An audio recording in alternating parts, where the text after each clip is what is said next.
Pea no faiatu, le atunu nei o Samoa, le atunu o ata mamaite. E umaloa ona tātou whaasoa se mata upu ma wha manino ma wha malama lama le lei. Malama lama lo le tō wha le atunu. Na outou si sila la ia le, i le whai mea fia o le atunu. Ma ua, lātou whai ai ni whai unga le lei e manui ai i lātou. Ma manui ai tangata i lo lātou au tafa. Manui o lātou ainga. Ai a whai no e le si au wani i. Ia whai unga ina ia te te ai le manuia mo le atunu. E le manuia. E le ise taunu unga le lei e o i ai. A wafo i wamae ona o whaasoa i le atunu.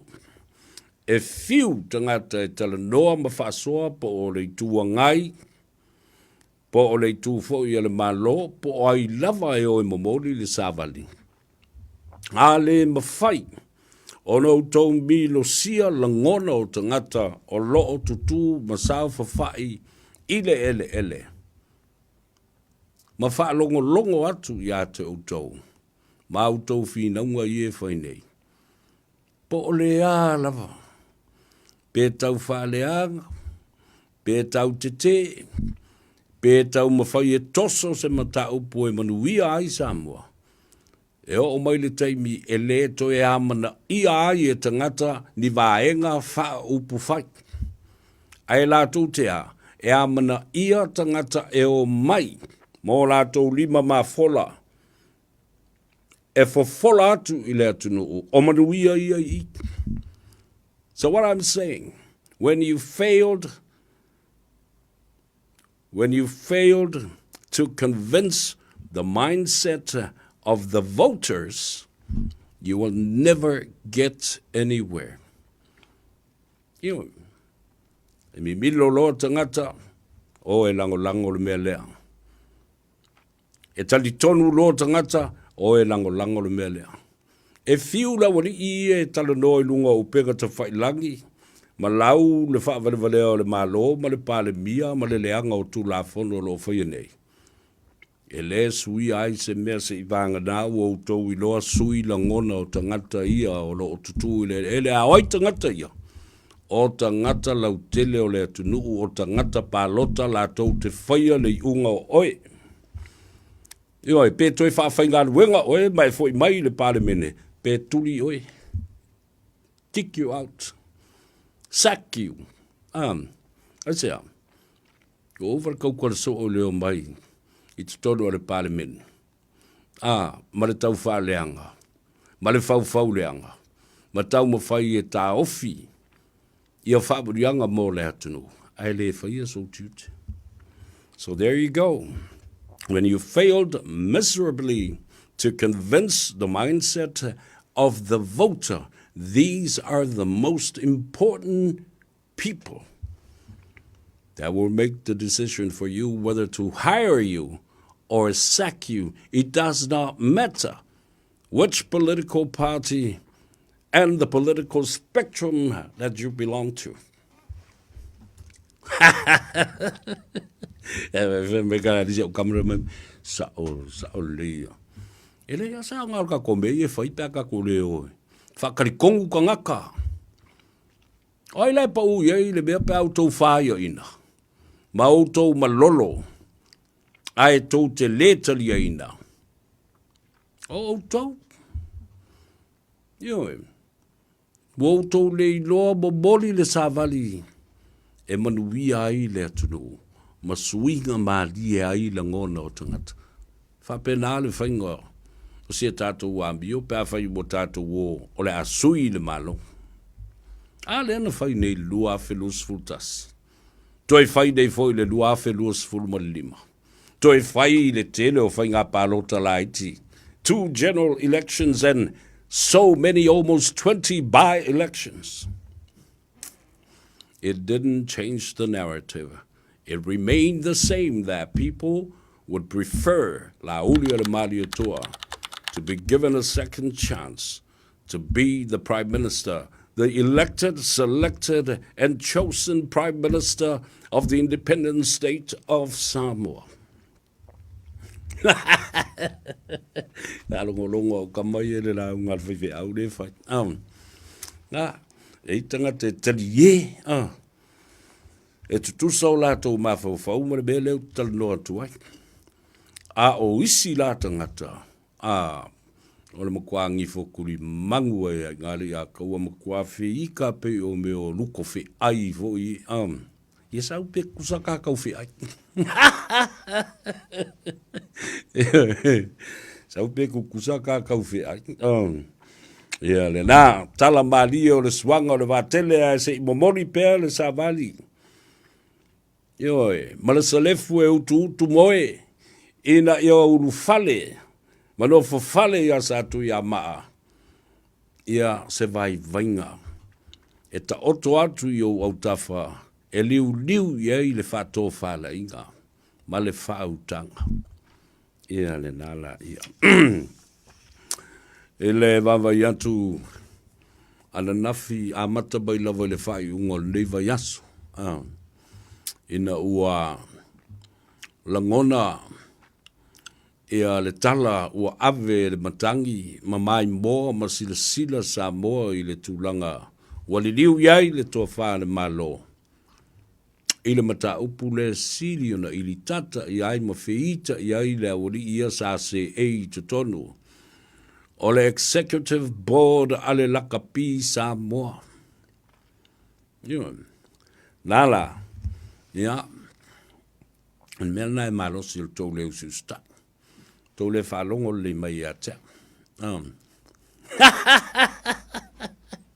Ara, uwhewe maraji, le siari, oi ro ponga ue mako ki whalongo koe. Whalongo mai. Ioi. Whai ua mo ini tau mata, mo ini ai pema puni tau mata, ai whalongo mai pu o talinga. Mana ia le nā. Se I whai maa o inga. I rau tau whaua malo, ma le whaulu malo. Wane, ia, o le a tātou tālia lupe o pupula, ma lupe o maunu. Se isa ili malo, ma au talu atoa, le komiti whafoe, le li o atoa o le lakapi Samoa, pe ai se a lava. Wa le mawhai ai o no tau suinga maadie le whawai na ia tātou ngā lulue whatasi ma le malo. O le malo le I tū tino tele. O ro tāu fiofi ei tupe e whesosa ni atu. I le lakapia le atunu. Mo le whanau o le atunu. A wau te lo le leia. O le mata upu lea tau te ino tele iai I iwi au tau mata mau tau talinga. E pupungi whape mai. Le fia whalongo isisi au tau ia sai tono le pōdea. Even to lepa. Even your own propaganda media to te o ma loke solo le maka upu. Tau ma whai e pui ma pupuni. Ioe. Ia au tau se sila iai. Whalongo mai fo. O le tātou tiu tele nā o le au faasalalau. Whaamanino, ma whaamanifi, ma whafola ia Samoa. Ni tūlanga mani vāenga mātango fie e mawhai o le tātou tui nā tuai se tualalo. Our duty and responsibility, the due diligence of how can we open the eyes of the public of Samoa to hear out some suggestions, some pieces of advice for the directors and the directors of the board of the executive of Lakapi Samoa.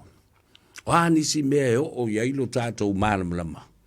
E mawhai ai o nā watu le tūlalo, pe o le tala lea nā watu. Leo o tala no mai nei, alo whanga le whaavai, o le whaavai papa o le mawhai o na suia.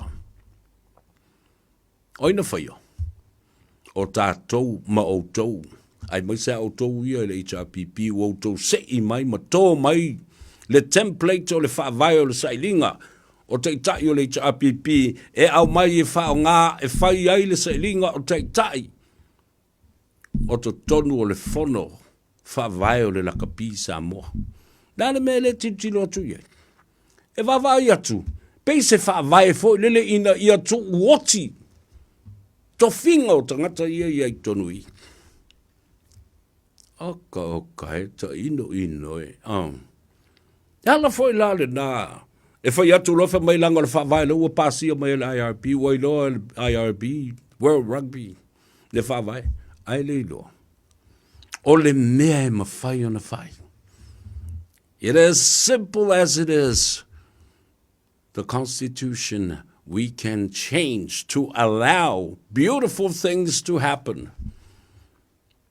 Any provisions that has to be amended to allow these beautiful changes. O beautiful changes. O suinga matongofia ia. Suinga matongofia nei so tau au ai le malo o loo iai, ma se kiua ai le miliona o tupe. Ma outou ma lo outou tau au. Ina ia tātou ngā lulue ma pulu lima whātasi. E au mai le tupe e le malo, o se kiua e le malo.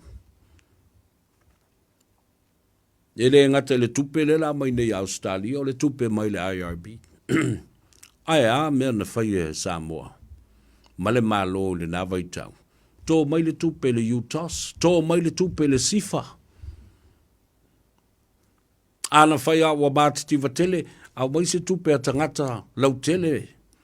O leo whai sao whanga ma le nupi whaa. Whai se tū la whono e mwhai una whai. Whai se tū la whono. Public Finance Money Act. Tō mai se tupe le Central Bank le nale. Le whare tupe tūtu tonu le atunu. Aia, alus kako ai singa le Asian Development Bank. Mai wakun whangua le mao koua mai sole se 10 milionga se whaiele au le akun ngei. Ere mera, ere inga mako kariye te le pe a olo ana whaasole. Le mātou tāno ava mana i tō i inama. Oka le tele o mawhau whaunga le leima le mātango fie e mawhai o na whai. Te ana le tau tutu ma tau fiofi i umaya tangata nei ma loka le whai tutoa. E le mawhai ai o na ulu fale le malo. E whaia. Se whai ngā pā anga whapea ma le lakapia Samoa. Wala fisili nai tūle mai. Eise tūla whono. O le tālonga lakapi lea ua mālosi tele atu nai le tūla whono e whau ai tūla whono. O le pale mene o Samoa. What kind of power does Lakapi Samoa possess and obtain that diminishes the supremacy of Parliament of Samoa? O le mea nai o iai. O le mea nai o iai. The supreme lawmaking body, the Parliament of Samoa. O ila se si whala popotonga i tu atu o le mea lea. Pēana o manatu lo le malo o le a whao ngā mai le pao o le pāle mene. Pē o le mea lea na whao ngā se sea ai e tuila epa le pao o le pāle mene. Ina uato e toso mai le mata upu of pule ai a tila. E whai atu e le pāle mene lona i unga. O le mea tonu ale nā e whangue o i e le mea lea. Ioi. Le ai sesi whala popotonga i tu atu o le tu la whono. E whau mai ai tu la whono o le pāle mene. E siri atu lona malosi, i le malosi anga, o le whono whai tu la whono o le pāle mene. A o whea a mata mai ai, a mata mea mai ai, le menstao ta longa. Tusi le tu la whono, whaofi le tu la whono, ta lepe ai, le fia popoto le whai nei le Lakapi Samoa. Whaau le tula whono le minsta, ave i tonu le parlemene, pasia mai ai. Finish. End of the story. Ia ola tal no bato o mali to debate mai, pe o efesiri e sa o le mele tal no mai le ato savia. Pe ana fai te tele le mele nei, ai a apa mai lo mal minsta o ta longa. O le a whatu ma whawai le tula whono le parlemene. Ia wanti lai. Ele se tula whono. Organizations, legislation, the supremacy of Parliament is supreme. parliamentary supreme. Ia nalai. Wa, watali atu le nā me i outou mawhauwhaunga i e kala usolo ma wha lelea solo. Ai le aini a. Le aini a mautu i ni whinaunga wha le tūla whono e malosi ai. So you see? Faiatu ai whai ki kere ara kou whaadidi i maro kou fia pupule, maro fia pule tutu. Wanti la ia. What now? Ia na. Nana mi milo tuau lauri. Wau kou tau wawa i le skali wha gangster len whai ni lau.